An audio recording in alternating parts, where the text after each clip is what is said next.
actually think I am going to wait 1 or 2 minutes, just in case anyone else is trying to log in. And Steve, is it recording now? I just started the recording, so anybody who's on here needs to know that you are being recorded. And you are giving your implicit permission for us to use this. Here, I'll give you a little, let's see.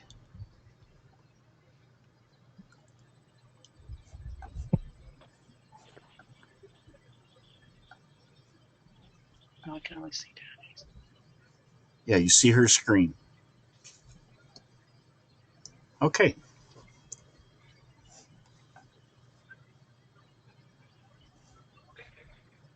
There, we see you, Steve. With my party glasses on. Very cute. Mm-hmm. You look pretty wild. Yeah, these are the readers that were $2.99 that work best downstairs. Oh, there's Becca. Hey. Hey, Becca. Hey, Bex. See, there's Oz, too. There's Oz. Yes, that is Oz. I recognize there's the forensics tone. happening. Oz can't stay out of it. Come on now. That's right. Folks, I'm going to step away. It's going to continue running. You will not see my smiling face for a while. If the ball game gets over, I'll come back and check you out. Oh, Steve. Oh, priorities. We see how it is. All right. Well, you can keep your webcam on if you want. You're not going to see my face on there, so you'll just hear the voice. That'll be bad enough. Anyway, if a lot of people join us a little later, we'll probably go over this part again. But if you're new to the GoToMeeting, on the right-hand side of your screen, there's like a toolbar. And if it is minimized, then it might just be this little tiny thing. But, oh, and there's my telephone. There's a little orange button or red orange button that has an arrow one way or another. If your toolbar isn't about maybe a quarter of your screen, then click on the little orange arrow and it'll widen it. Okay. You should be able to see the who's on the call, and there's a button that says show my screen, stop showing screen, etc. Anybody not see that? I can see it. For most of you, other than switching presenters, that part won't be something you'll use, but if you look down about to the bottom third of the page, there's a chat box. And that is something that if you have a question and you don't want to interrupt the speaker, or maybe you have a bad connection and you can't get your question out, feel free. I'll type one here.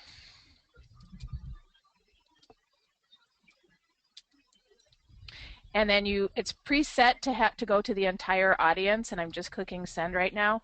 You should see a message from me. Feel free to type questions here. If you want to go to a particular person on the call and you can click on the drop-down box and it will just go to a particular person. Although, don't send one to Steve because he's watching the baseball game. All right, any questions on that? Nope. Nope. The chat box and the questions on the chat will not save, will not be recorded. It's just vocally what we're saying, and whatever on the presenter screen is being saved. So if I could do introductions of our tonight's presenters, and let's see. Who's I'm sorry, my phone, I can't give you away from my home phone, and of course now it's ringing, so I just keep hanging up on the person. So I said, I'm on a call tonight. Anyway, Jessica has arrived. Hi, Jessica. So I'll just tell Jessica real quick, and then you guys will need to just explain the chat room. Anyway, Becca or Tara, who's going to start out with their screen showing, and I'll start the switch over to you first. I think Tara is. We're kind of tag. Yeah, we're kind of tag teaming, but I have an agenda for us. Okay, so I am going to switch that over right now, and then I'm going to. And how do I make it show? Oh, you'll have a change presenter. Oh, you'll give me control. Yeah, it'll be a pop-up. Okay. All right, so I'm clicking yes, and you should have a uh, do you want to show your screen pop up on your computer? Oh, is it working? Can you see it? Yep, we can see. Yes. Okay. So let me do our introductions while you get that coordinated. So Becca Weisman coached at Groves High School and Berkshire Middle School and has been coaching since 1995. She's the co-director at Detroit Country Day from 2008 until the present. She's active in both MIFA and MSCI, which, if you're not familiar with that is Michigan Speech Coaches Incorporated, and has a lot of experience as a judge and in tournament administration. She is one of the few coaches who is not a teacher. She's a business manager, so I can relate to that since I used to be a teacher a long time ago, but I am not currently a teacher either. She has presented workshops in the past with Tara, so they make a great team. And welcome, Becca. Hi. And then going down to Tara is the head coach at Portage North Middle School and assistant coach and alumni of Portage Northern High School. She's been coaching for 6 years, or she has coached for 6 years before moving to Chicago for work, and then upon her return she restarted the program at North Middle School, and that's been up and running for 3 years. Last year, she was awarded the MSCI Middle Level Coach of the Year. So, welcome, Tara. Hello. Hi. I forgot to mention that I was the high school level Coach of the Year last year with MSCI. We both. I didn't even think of that. Then people who are here, you have picked the best webinar to attend. So, congratulations, Becca and Tara. And I am going to go on mute now, and you guys can take it away. Okay. All right, sounds great. Thanks. All right, guys. I think I'm going to start us off. Am I right, Becca? Yep. Okay. We kind of sat down and talked, and for new coaches, ask whatever questions you might have, but we came up with a small list of kind of the common questions or concerns. The first one that most new coaches and even experienced coaches struggle with is where do I start? How do I find new pieces? How do I try and find something that's not tired and old and overdone? And I know Becca and I had that discussion last week that we struggle with that. It's interesting because today I actually was with my students and was asking them what they read. And so that's kind of where I'm starting for middle school. For high school, I think Becca does a lot of the same things. Yes, I do the same thing. I ask them if there's a book that they read that they liked, a magazine article that they liked, something that spoke to them. And that's usually where we start. And then with that too, they ask them, would you prefer to do a book? Would you prefer something from a script? Most kids don't necessarily have their hands on scripts per se, but they've seen movies that they would want to put into maybe a DI or a duo or even maybe a multiple, and that's usually where kids jump off. A lot of kids, unless they're really theater savvy, don't necessarily have their hands on scripts, so it falls to the movie script. And so that's the biggest thing is just talk to the kids. They'll tell you, I know I can't read anything anymore without thinking, oh, this would be a great piece, or how could I use that? And it might ruin your enjoyment for reading, so we apologize in advance. Yeah, I totally cannot read a book for pleasure anymore at all. I always read it thinking of forensics. But I get a lot of kids who do not have middle school experience, and so they have no idea what they're even looking for. And when I say, did you read a book that you like, or something like that, it's like Twilight. Like, no, you can't do Twilight. And so I tell them, pick one of the books that you like that you read for school. Like if you like the book, The Book Thief, go on Amazon, pull up The Book Thief, and at the bottom it'll say, if you like this book, you might like this book too. And just spend a couple hours browsing around on Amazon, and you get a lot of ideas from that. Plus, you can read excerpts from the books. And I find that's been really valuable for my kids who know absolutely nothing, which is half our team this year. That's half most teams everywhere, so I don't know, feel that you are alone. Another place that I start, especially for kind of book suggestions, as silly as it sounds, I have found a lot of great suggestions in the book reviews from People magazine. And I use Entertainment Weekly. Yeah. Yeah, it's not necessarily the highest class literature, but it's things the kids can relate to, and it's mainstream and pop culture and easy to get your hands on, and I think that's a great starting place. But that also kind of brings us into the next little bit here of high school content versus middle school content. And Becca and I can kind of go back and forth on this. As far as the high school content, most everything I would say within reason goes. Would you agree with that, Becca? I would agree with that. Yeah, I mean, go ahead.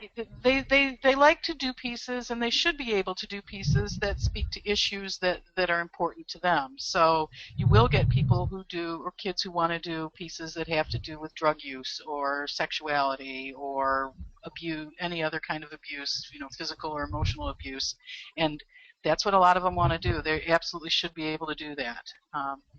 And I was telling Tara last week, we had that girl. I had a girl a couple years ago who did a piece about a Pakistani 13-year-old who was sold into sexual slavery in India, and it was fairly graphic. It was an award-winning young adult fiction novel that we kept reiterating in the introduction. But we talked about it, and I said you're kind of pushing the envelope here because the rape scene at the beginning was fairly descriptive, and she said no, she really wanted to do it, and I said, well, these are the reasons that these are the obstacles that you may have for this piece being successful. And she did that piece the whole year, and she did very well with it, and we only had one judge who objected to the content. So you can be pretty sophisticated in high school with content. I think, too, with high school, it's kind of a coach judgment call, which is something that Becca and I have discussed at length. If you as a coach are, and we're both pretty liberal, so we should probably preface that. Yes. But if you as a coach are uncomfortable listening to it or you question it, listen to your gut, because chances are other people are going to feel similarly. I think there are some topics I try and stay away from. I try not to bring in like abortion, kind of more really hotbed issues, but you can if it's done in a tasteful way, depending on the literature.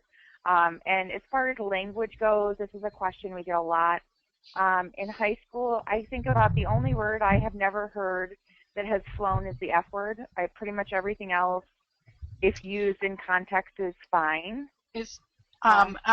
I don't let kids use the Lord's name in vain, and I'm not a religious person, but I think that offends so many people, and it adds absolutely nothing to the content. I make most of our kids cut out all the cursing in it, and a lot of the literature they have has tons of cursing in it, especially the DI, and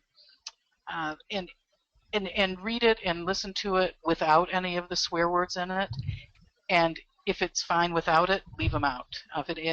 Oftentimes it adds absolutely nothing to the content or the impact if people get stuck on the swear word and that's all they hear. So, but I have heard everything, and I have heard the F word, but it doesn't fly very well. That's one that never flies in my realm. Yep. Or on my team, and I'm with Becca. If it can come out, I take it out. Especially in middle school, there's not a need for it. And certainly not something that we want to encourage. Middle school content is a little more conservative, I would say. I still have kids. I have had kids do the piece Speak from the novel about the girl that's raped. I've had kids do Go Ask Alice, which is very much about drug use. But I think it's how you present it. You're a little more cloudy, so to speak, in middle school with those topics, and the way you cut the piece, as opposed to high school where you put it all out there. You allude to it a little more in middle school, but I also look at it, especially with 8th graders, they're moving into that kind of high school content. And I think it's okay to, like Becca said, do topics that apply to them, that they deal with in their daily lives, or might be thinking about dealing with all of that stuff. So, and I find as they get older, their frame of reference gets wider. We start with 6th graders, and you talk about more adult subject matter, and they have no idea what we're talking about. They can't relate to it at all. So they like to do little Disney pieces and happy poetry and that kind of thing. But as they get into 8th grade, and if they have older siblings or older friends, they start to want some more content with some more meat to it. So you have to pick the age of the kid that you're trying to find a piece for. For an example with that, in middle school, I would give an 8th grader the piece Speak. In fact, I did last year for an 8th grade girl. But, you know, for a 6th grader, something like I've used Princess Diaries or Diary of a Wimpy Kid, things that are kind of mainstream in what they're reading, but are a little fluffier. Because as a 6th grader, and even into 7th grade, they're not quite ready to take that up a notch. And in 8th grade, too, you know, I talk to parents. If parents are not comfortable with that, that's something you need to be aware of, too. Because you want a piece that you can stand behind and not be upset if a parent comes to you and is angry or wants a change or why did you give this to my kid. And, I mean, sometimes these pieces I have found in my coaching, and Becca, I'm sure, feels the same way, that for some kids this is their way of starting a conversation with their parents. Mm-hmm. And so you have to be aware that sometimes you're picking an unintentional scab. And oftentimes I will tell the kids, you know, with this piece Sold, that was the sexual slavery piece, before I even let the student do it, I said, you need to talk to your mother about this and find out if she has any issues with it. And she did come into school and we had a conversation about it. And after the conversation, she was reluctant at first to let her daughter do it. They're a very conservative family. And then we had a conversation and we talked about what she was actually going to present and how we were going to cut it. And she ended up being absolutely fine with it. And yeah, I think sometimes when we're doing edgier material, you really have to speak to the parents first. With my principal, will ask questions if I feel like something might be risque, and I kind of feel this way in high school too. I will also give maybe a principal heads up, whoever is overseeing my particular program, because I don't want them to be blindsided either. Mm-hmm. If a parent has a complaint, because sometimes parents will go right above you.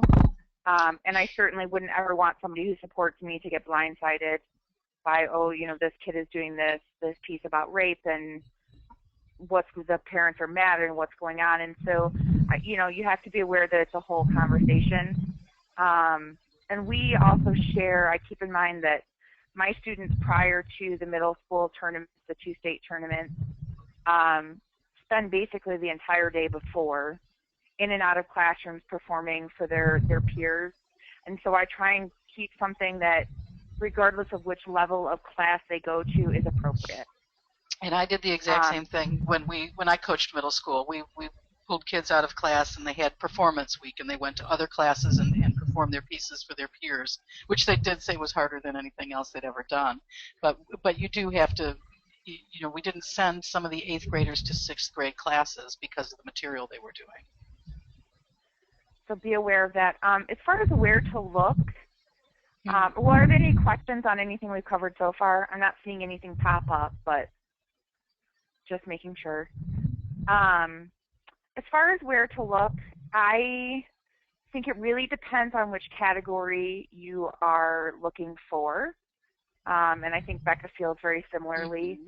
Mm-hmm. If I'm looking for a storytelling piece, I will go to the public library, or I will send kids to the public library and plant them down in the story, like the picture books, and try and find something.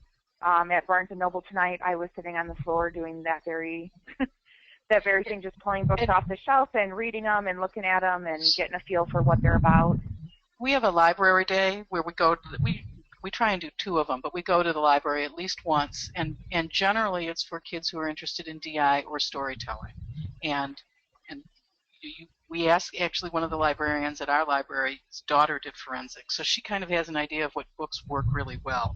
But the library works better for us because there's just way more material. At the Barnes & Noble, or right, we don't even have a Barnes & Noble near us, but we have a Books A Million. The content of the books that they have just doesn't necessarily work for forensics. So we'll spend 5 hours at the library on a Sunday, and kids come and go, and they pull up books, and we look at them and say, this might work, that might work, and check a bunch of them out, and then take them home and kind of play with them and see if they are going to be a piece for them. I also am a big fan of trolling Amazon. I have spent many an hour reading book synopsis and play write-ups and people's reviews and kind of making what I have my forensics wish list. And so if there's something that comes up, I'll be, on Amazon, and I will then see do we have it in the library? Does the public library have it? Is it something I can get my hands on to put in a kid's hands that I think it would be good for? I've actually been doing a lot of that in the last week, of pulling books out of our library and kind of handing them to kids of, here, I think this would be great for you. Check this out. Let me know what you think about it. And I think that makes it a little more accessible to kids, too. It makes them a part of the process, which is very important. But if you sit a kid in front of a stack of 150,000 books, they're going to be so overwhelmed they're going to quit before they start.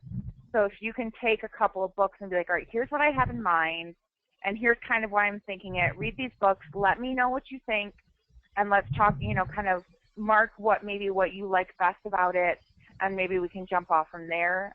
That's a great way to And I always handle that.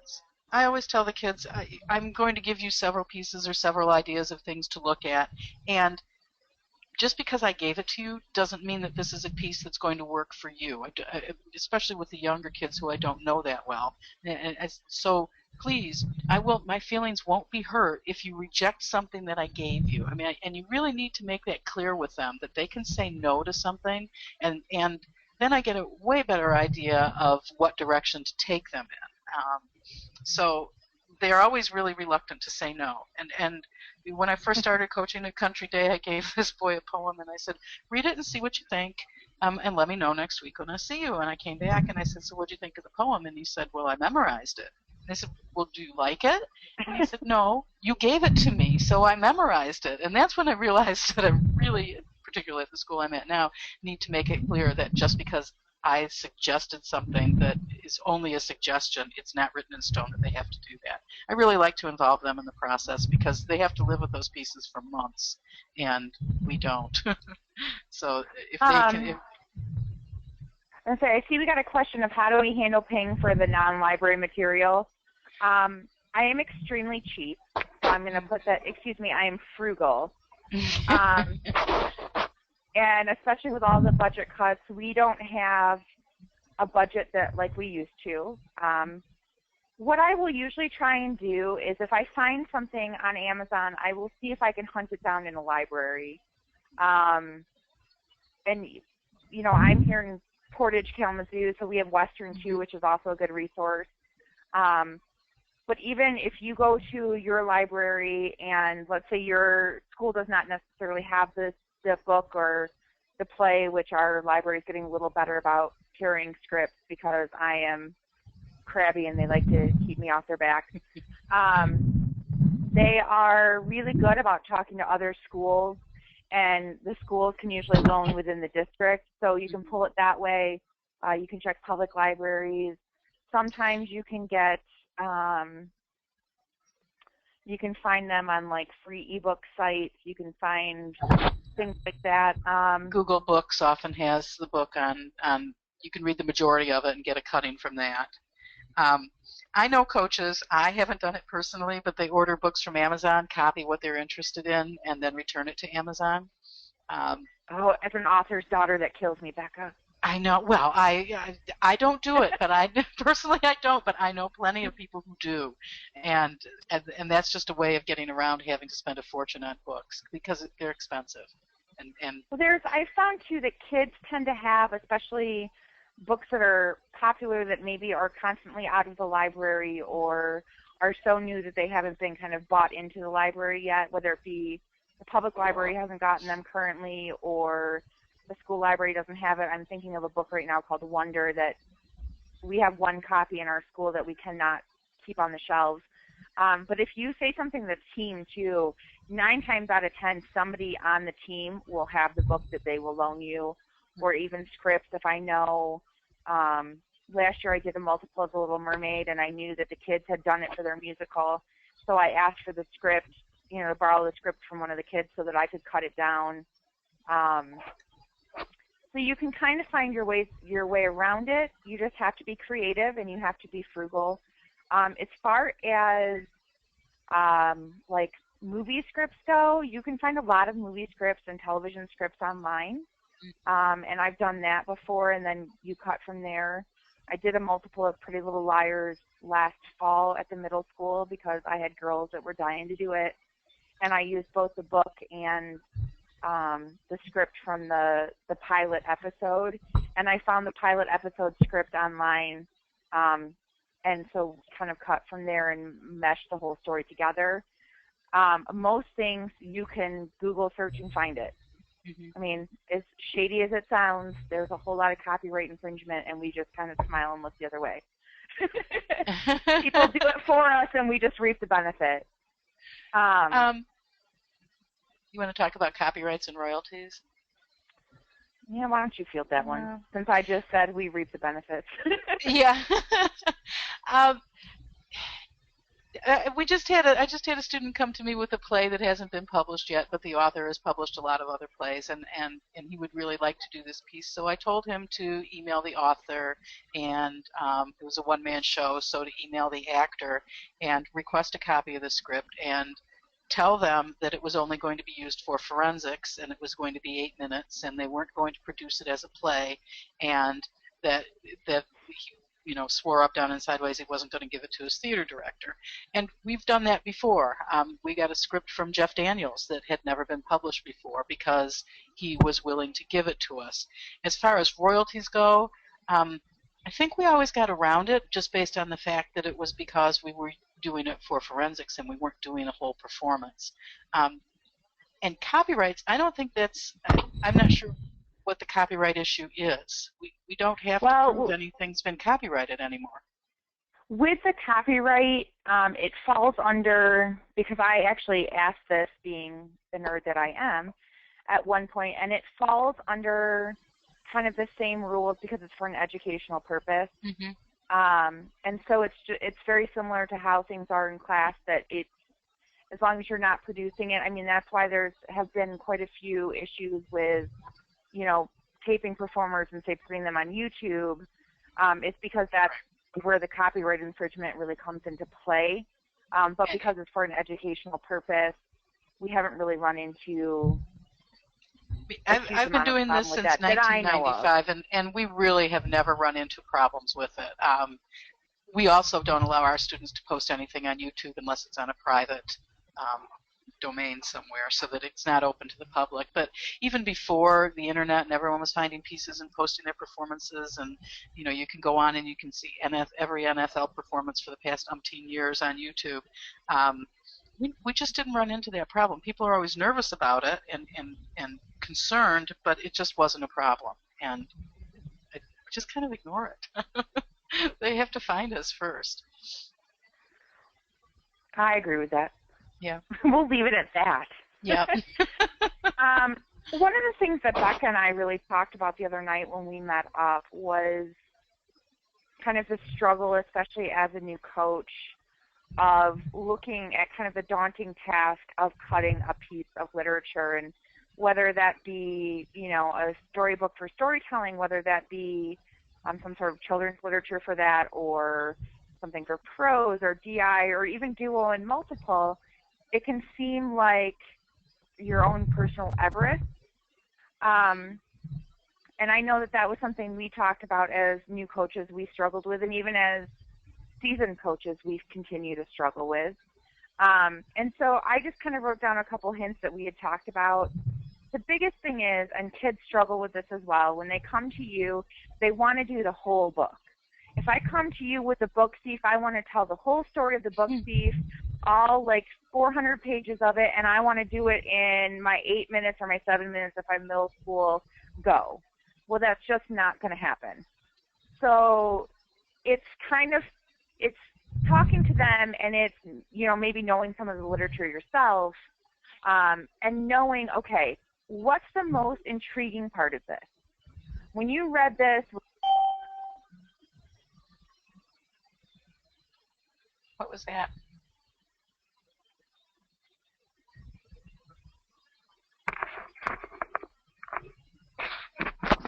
Something happened to my microphone. I can't hear anything. I can still hear you, Becca. This is Chris. Can you hear me? Hi, Chris. Now I can hear you just fine. Hi. Yeah. I don't know. Hi, Chris. I heard it ding too, and then yeah. I can't hear anybody else. I wonder if we lost. Did we lose Tara? Yeah, we did lose Tara. She's not. Well, let me see. Right in the middle of. No, it says she's talking. Are you there, Tara? She was on a phone. Oh, it says, go back. I got cut off. So I'll continue with what she was saying. You do have to sit the student down and say, what is the most intriguing part of the book or the script? Who was the character that you liked best? Is there just one little story in it? Is there a chapter that has a beginning, a middle, and an end that would be a story in and of itself that doesn't necessarily represent the whole book that you want to do? And get a feel for that. You don't necessarily always do the most compelling part of the book. Sometimes you cut a piece so that it tells a different story than what the whole purpose of the book was. Tara and I talked about the book Thief, where to me, the death in the book Thief is the most compelling character, but the relationships between the characters in the book,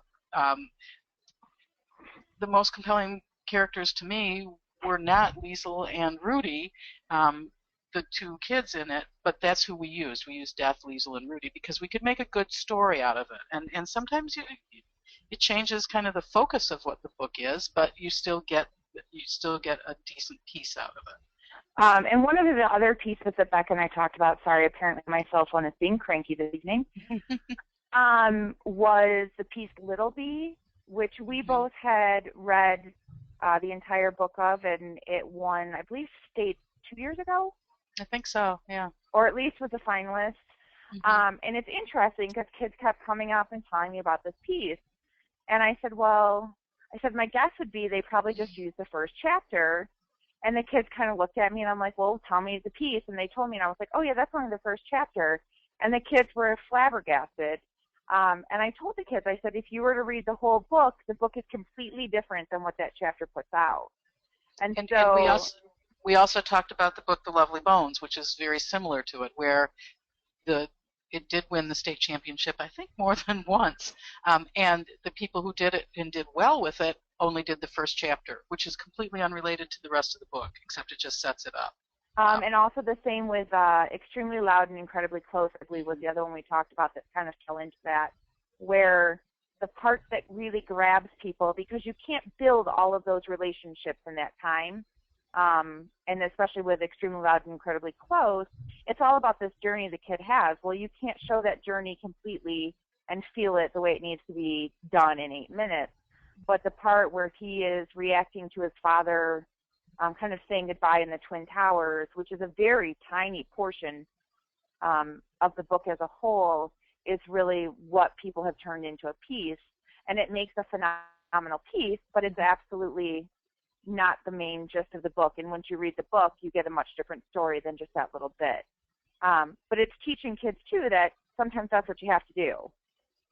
But even if you're only taking a small bit, it still has the characters and the conflict and that resolution. And when people, it should answer a so what. I always tell my kids when they're writing something, so what? Yeah. So you got to give me a so what answer. So why do I care? So what? And so I always look at that, I look at that when I'm judging the so what of, all right, well, and? Why? So thinking of that in terms of a judge and how that translates to the judging aspect is how you kind of want to help the kids cut it. It's great if you make it all flowery and pretty, but if it has no point and there's no story, then you're not really doing justice or doing what you're setting out to do. And I often start with a cutting of a book and with the ending, with what do we want the final scene to be, and what is the message that we want to leave with the audience. I try and have them end with some kind of hopeful note rather than a depressing note, because I think it's just better for them, and I think the judges like it better. And so sometimes we'll work backwards, like, what do you want to get out of this? And we did a piece once called Left Neglect, and it was about a woman, type A personality, who was in a car accident because she was texting and driving, and she lost, although she intellectually understood that there was a left side, she lost the ability to see it or even recognize it or know that she had a left hand. And the moral of the story at the end was, because of this accident, she became aware that her family was way more important than her work was. So that's where we started, and we worked backwards. So we wanted to come up with the realization that she had, that her family was the most important thing to her, and then we just kind of said, okay, so we have to show at the beginning that she didn't really care about anybody, and she really didn't. She was awful to her children. She didn't care about her children. She didn't care about her husband. She was always in a hurry. And then so we've got the beginning, we've got the end. What do we put in the middle? Obviously the accident, and then some kind of rehabilitation. And we had 4 basic scenes to use in that 8 minutes. And it worked really well. But starting from the end is often a good way to start. And it gets the kids thinking in the right direction, rather than, just kind of this vague, I want to tell a whole story thing. It's like, what's the moral of the story? How are we going to end it? And that has worked real well for me. I think, too, fitting in with this, and it also kind of it blends our kind of last 2 points here of, when you're looking at a piece, it really has to fit the kid. And this is something that Becca and I discussed at length, because you also don't want to play up on stereotypes, because that's going to be the first thing that a kid goes for when they're acting something out. You have to keep that in mind. But with that, too, there can be so much of forensics tends to be kind of the maudlin pieces, and I think kids don't always realize that there's a funny option to it. And there are some kids that are just meant to be humorous and not necessarily that serious tone, and so it's kind of matching those personalities and matching that piece. But there needs to be a point. You need to be able to tell a full story. I think what Becca said of starting at the end is great. It works well in DI and duo and multiple. I mean, it's a great way to kind of start off and then move from there.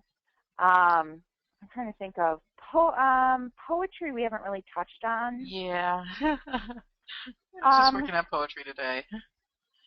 Poetry is interesting because I love poetry. Tara, you don't love poetry as much as I love poetry. Well, I don't love the slam type poetry, because that's just not my style. And I struggle with coaching it, because it goes against, in my head, everything I ever learned about poetry in forensics because of the change. To me, the majority of slam poetry does not work for forensics. But the slam poetry that, if you read it, is actually poetry, not just somebody yelling, often works really well in forensics, only we don't deliver it as slam poetry. We don't do the rhythmic, in your face, loud slam of a poem, which, I mean, there's plenty of forums for that, but not in forensics.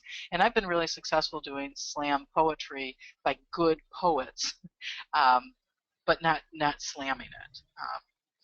Well, I think it's interesting too. Kids are intrigued by poetry because when they hear the examples or they see some of the poems that we can find for them, they sound so much like prose that then the kids are, it changes their perspective. I think poetry is scary for coaches because it can be very abstract. It's scary for kids because it can be daunting. There's so much interpretation that goes into poetry that I think is different than some of the other Interp events. While that's great, that's not for every kid. And I try and use narrative poetry more than anything else. Some of the really abstract stuff is meant to be read and is not meant to be performed. So I shy away from the really super abstract stuff. And the kids do too. It doesn't work for them. They need to tell they need to tell a story or have a united theme. I had a girl do love last year, which sounds really trite, but she did. She found she used a theme of love poems at different ages, of teenage love and senior citizen love, and a couple that's been married for a long time, and she probably did 6 or 7 poems within the piece, and that worked really well for her because she had a central theme. And but as far as finding the poems, that's always a challenge. It's just to me, poetry is the hardest one to find. Again, I use the internet a lot for poetry. There are a lot of really good sites. I have found some stuff recently, and I can send out some of the sites that I use for that. I can send those out to you guys Do if you you're use interested. Rattle, Tara? Rattle? I do on occasion. Yeah. I also use sites that are very old. I mean, they've been around for a while, like Frodo's Notebook, where people can kind of post. I have a student with autism, and I was looking for some poems because she wanted to do something about her autism, and I'm going to sneeze, sorry. No, I'm not. I lied. And I actually found in some of the parent forums poems that the parents had written about their kids with autism, their kids had written. I mean, it gives such a unique perspective. And the same thing, too, with some of the sites, you know, with very timely subjects, whether it be bullying. There are a lot of places where people can post their work, and then you can tie them into a program. For example, I just put one together for a student that's all about bullying, and it's kind of that first, like, the kid has, you know, their self-esteem and the bullying starts, and it kind of, each of the poems, and there's about 5 of them, take you through the whole journey of this bullying, of how they know who they are, and then it starts to break away and how this person kind of ends up. And it tells the whole story, but they're each individual poems by different authors and taken from different sites that when you put them together just create this really strong, lovely story. And sometimes that's great, and I think the programs sometimes I like more for like middle school, because you can put together a program that's very timely with things like the bullying or even love, where you kind of focus on the teenage love and how that changes, or like the difference between a crush and love, and some of those things that are kind of more kid appropriate or age appropriate. Whereas when they get into high school, you know, they can take that journey of love a little further, or they can do a narrative poem that can draw more out. So we have a question here. When you put together poems, presentation. No, you do. You usually do it 1 poem, 2 poems, 3 poems, like the poems in order. And the reason is because you need to be able to identify which one is which. And I have had kids who have attempted to take lines from poem 1, and because they thought they worked well with poem 2, and so they want to take, you know, a line from one poem and mix them all together so that they have in effect rewritten all 3 poems that they're using, and that is not okay. That is against the rules. It's against the rules. So if you're going to create a program, they need to go in order. So okay, well, this came up. That's Chris who just typed that, and this came up at our IE committee meeting last spring, and I was essentially told that's okay. Really? And I vehemently said that I disagreed with it because I think it goes against our rule of author's intent. Absolutely. I have never heard, Chris, that is okay. Okay. And I have been specifically told that is not okay. So I know that that's the most common way that poetry, at least in the last year since my daughter started college, and I've been to some college competitions, that is the way they do it in the college circuit. And, you know, I think some kids here have an older brother, sister, have some way of knowing, oh, that's the up and coming way, so we want to do it that way. I think as you guys talk, I'm going to look through speech activities. I cannot say yay or nay that I know of a rule that even addresses this, but I will look while you guys continue to talk. And it might be in the FAQs. I guess I'm with Chris. I always thought it took away the author's intent. Me too. Because you're not, I mean, you're totally changing everything that they've done. Well, I think it makes it much easier to prepare a coherent performance in poetry. I mean, you can basically create a storyline by doing that much easier than you can without doing that. What I've seen some of the more effective college programs like that do is that there's distinctive characters with each of the poems. And the ones that are proficient at it, the ones that are placing or making it finals, you do not mix up the poems at all, because each poem is very different in tone or voice, and they've created a particular character for the narrator. You don't see a bunch of like narrative story poems mixed together, but they're individual. And the less effective ones sometimes you get mixed up. The ones that are placing, they've created a character for each poem, and when they go back and forth, you can easily distinguish between the poems. So I don't think, at least in that case, the intent is to, um, like mess with author's intent. I personally don't like to see it done all the time that way, because I get really bored of it. Like one good idea that everyone wants to copy, and then like you see it all the time, and so it loses its freshness. Well, and the other risk that you take if you're going to do that is that judges or coaches like me are going to, I think it's against the rules to combine, and I could be wrong, but I think that, it might be just convention that it is against the rules to combine poems and make them into one poem rather than deliver them each one separately.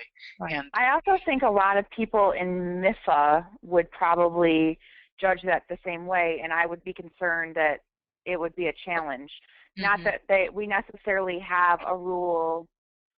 I don't know. I feel like that's something that if I were a judge and I heard that and realized what was happening, it might be something that I would challenge. Well, and I can give an example of a piece that was challenged a couple years ago, and it was a student who did she did poetry by two authors. One was Sylvia Plath, and the other was Mother Goose.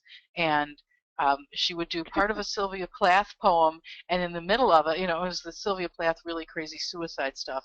And in the middle of it, she would just pop into this Mother Goose nursery rhyme that kind of contrasted with what she was saying. But then she would go back to the same Sylvia Plath poem that she just interrupted with the Mother Goose, and that's how the whole thing progressed for the 8 minutes. And she was called by some judges saying, we don't think that's legal because she's combining the Mother Goose with the Sylvia Plath. She should do the Sylvia Plath, then do the Mother Goose. And if it had been short Sylvia Plath poems, one short Sylvia Plath poem and then a Mother Goose and then a separate poem, but people who knew the literature knew that she was taking one or two longer poems by Sylvia Plath and breaking them up and putting Mother Goose in between them. So she actually did end up recutting it so that she wasn't taking parts of one poem and then going back to that poem after she had done another author. Does that make sense?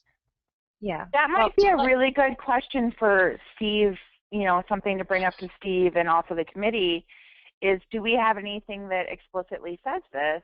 Yeah. Because we don't, and I brought it up at Mackinac, and I said that I would have been the unpopular judge at the state tournament because I was a judge in Class A poetry semis, and I would have moved to disqualify 3 out of 6 contestants because 3 out of 6 did it. Yeah. And as I walked a tab, I just thought, okay, I'm not going to be that person.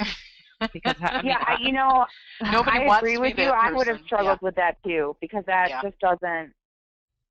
It seems like you're definitely changing the intent. Yeah, I agree. Which we definitely don't want to do.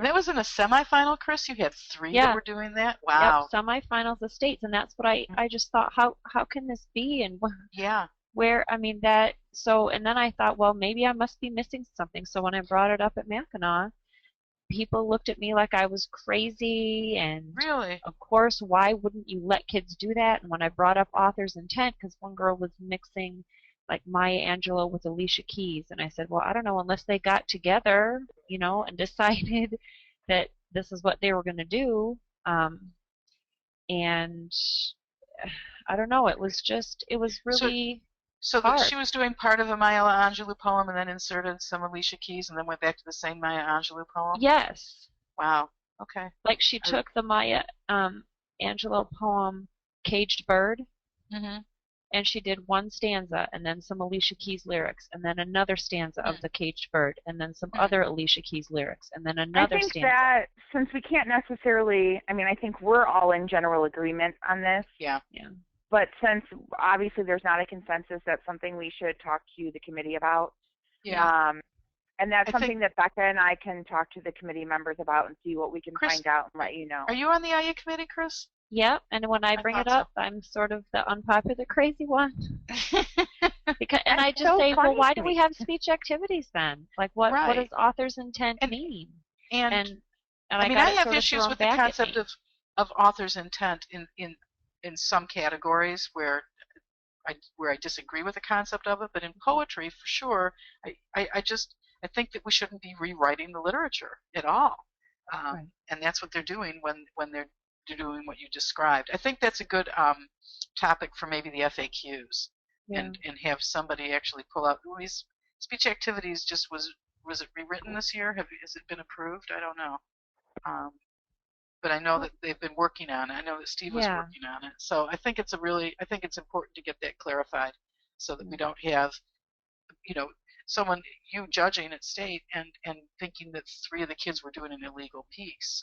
And maybe it gave them an unfair advantage over the kids who were doing what may or may not be a legal piece. We don't know. It should make you feel better, though, that you have supporters on this, Chris. It does. Yeah. It does. Yeah. I feel like we're all Norma Ray-ing this together, It's better to Norma Ray in a group than by yourself. Yes, That's right. Is. Yep. Are there other questions about finding and cutting pieces? I mean,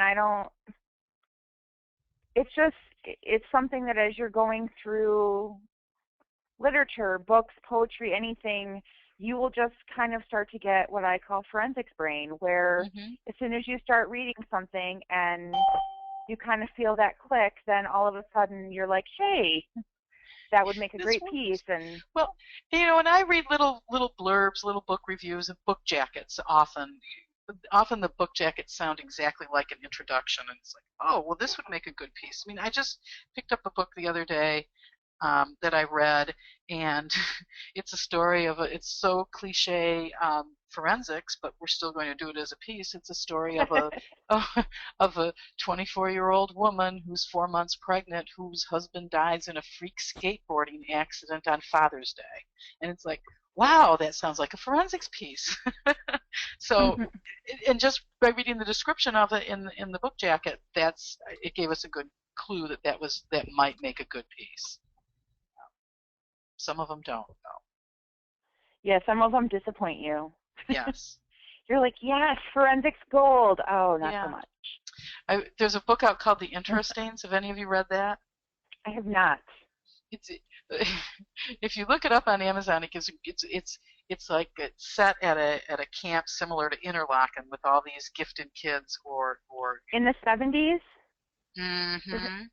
Yep. I read the review of it, but I have not actually read it.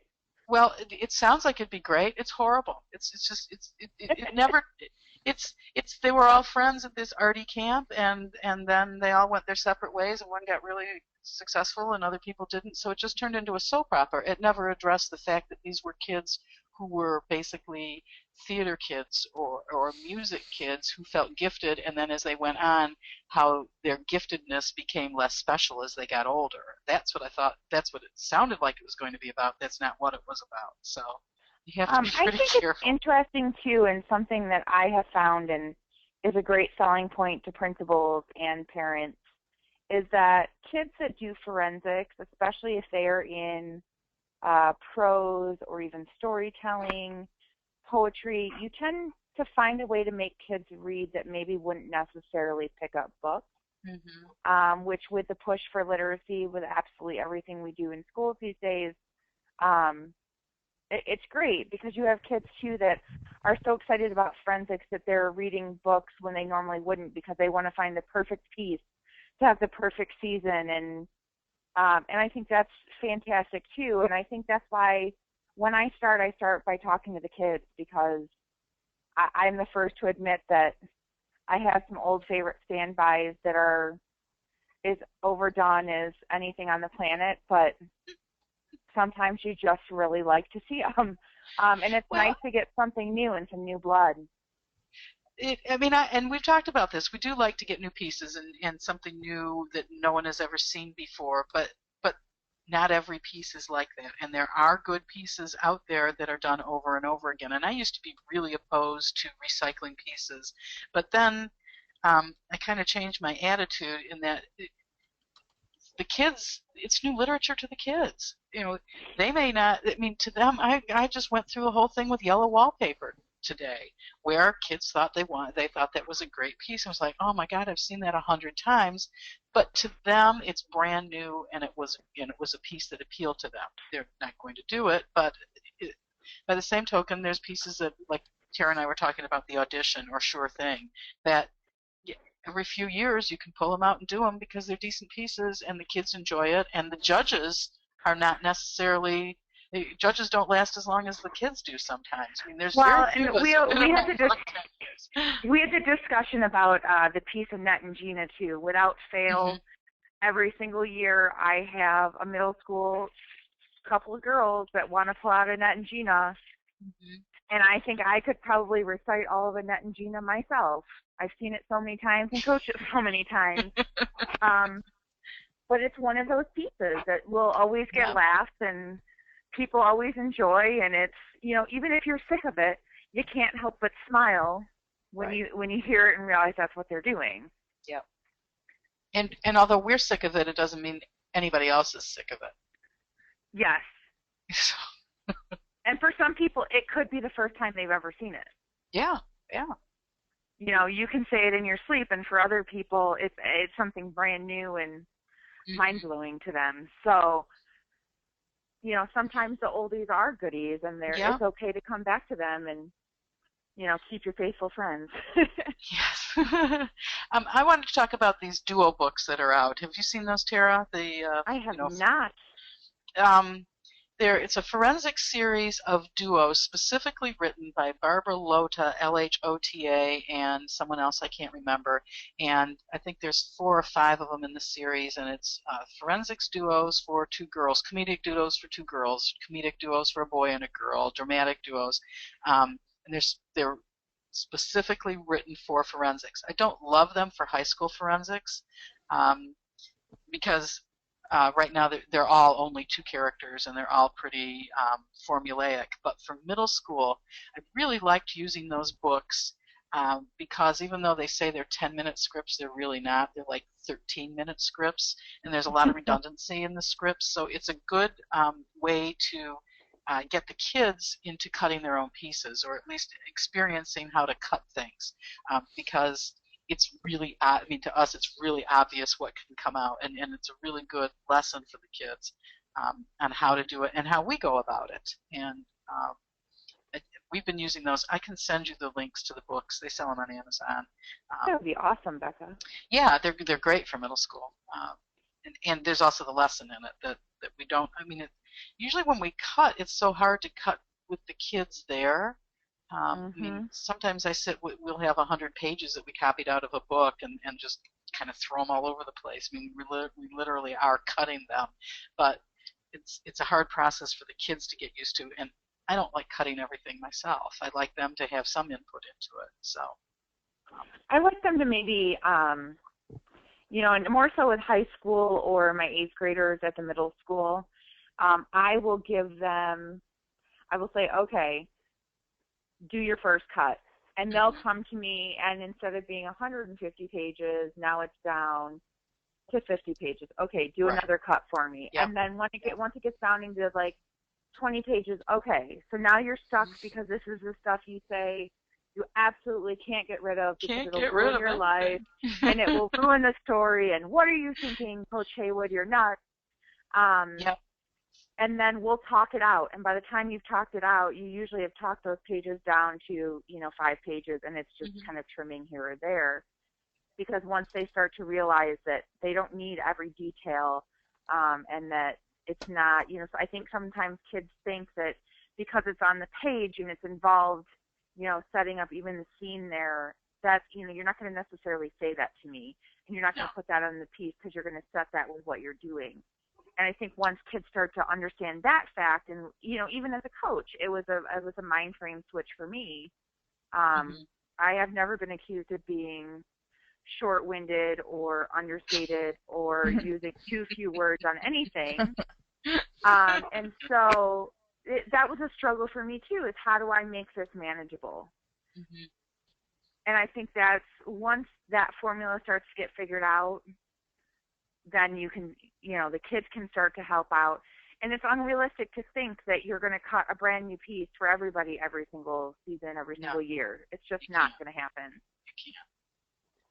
I've used different cuttings of the same pieces over again. I mean, I've used the same piece over again and recut it for that particular student that would work for them.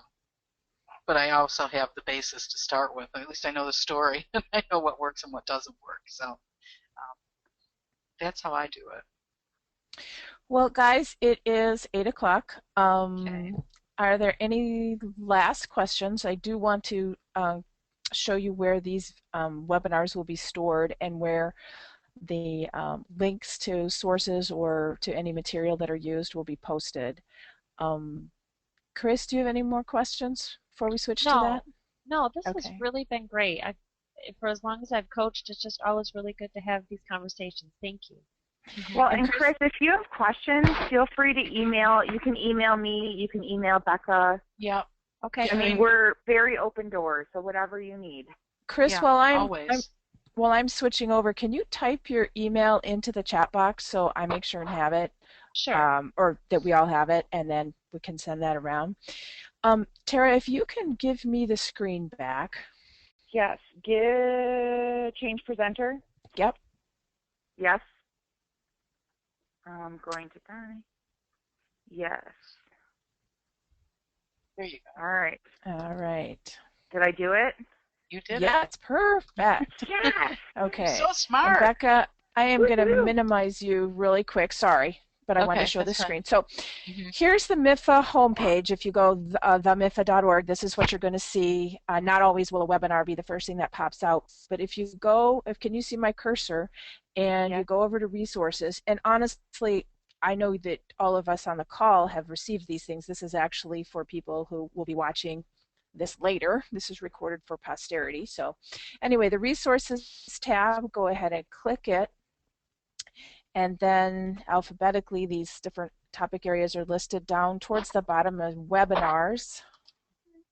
Oh, I see. Okay. And then the 2 webinars that have already taken place are on here. I'm going to click on getting the IE season started just because there's something that is actually applicable from that seminar or webinar to this one.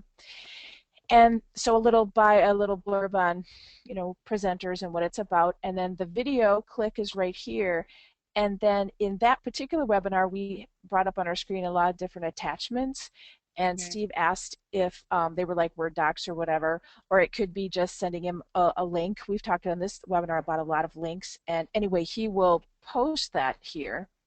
There is actually one tips for cutting an Interp piece that the questions kind of merged into Interp on that call or on that webinar. And this is from Danielle Harsh at, I want to say Andover, whatever her new school is. Bloomfield Hills High School. High School. And so so they will be posted. People can watch them later on and also have access to the material. Here on the public forum basics one, there was some links. These are links to websites, and that's how they will appear right here, as well as what attachments we talked about. So it's all good, and I hope these help people. I hope you guys were helped, and I hope these will help people in the future. And Chris, I thank you for your comments, and if you wanted to email them, I said I would forward any kudos to Steve, who is hoping to hear all that we all got a lot of these webinars. So we like kudos. I take chocolate donations at tournaments too, Chris, just so you know. Oh, okay. I'm on it. And I was going to say, really, feel free to email me. I'll help any way I can. And Donnie, I will send this agenda and some other stuff to Steve to put up there with ours. Okay. And email me too. I mean, people are free to email me. And one of the things that that I'm helped find a new middle school coach for Orchard Lake Middle School 2 years in a row, and the people at the school are astounded by the helpfulness of coaches to each other. That we're always happy to mentor someone or give them advice or give them a piece or talk to them. And I guess that is not the case in other activities. And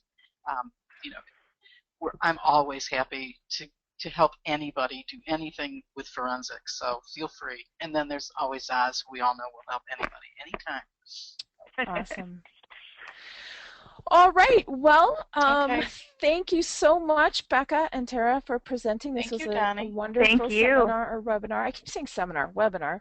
And I hope you guys have a good rest of the evening. Thanks, you too. Bye, Becca. Love you. Love you too, Tara. We have to get together again. Sounds good. Okay. Bye. Bye.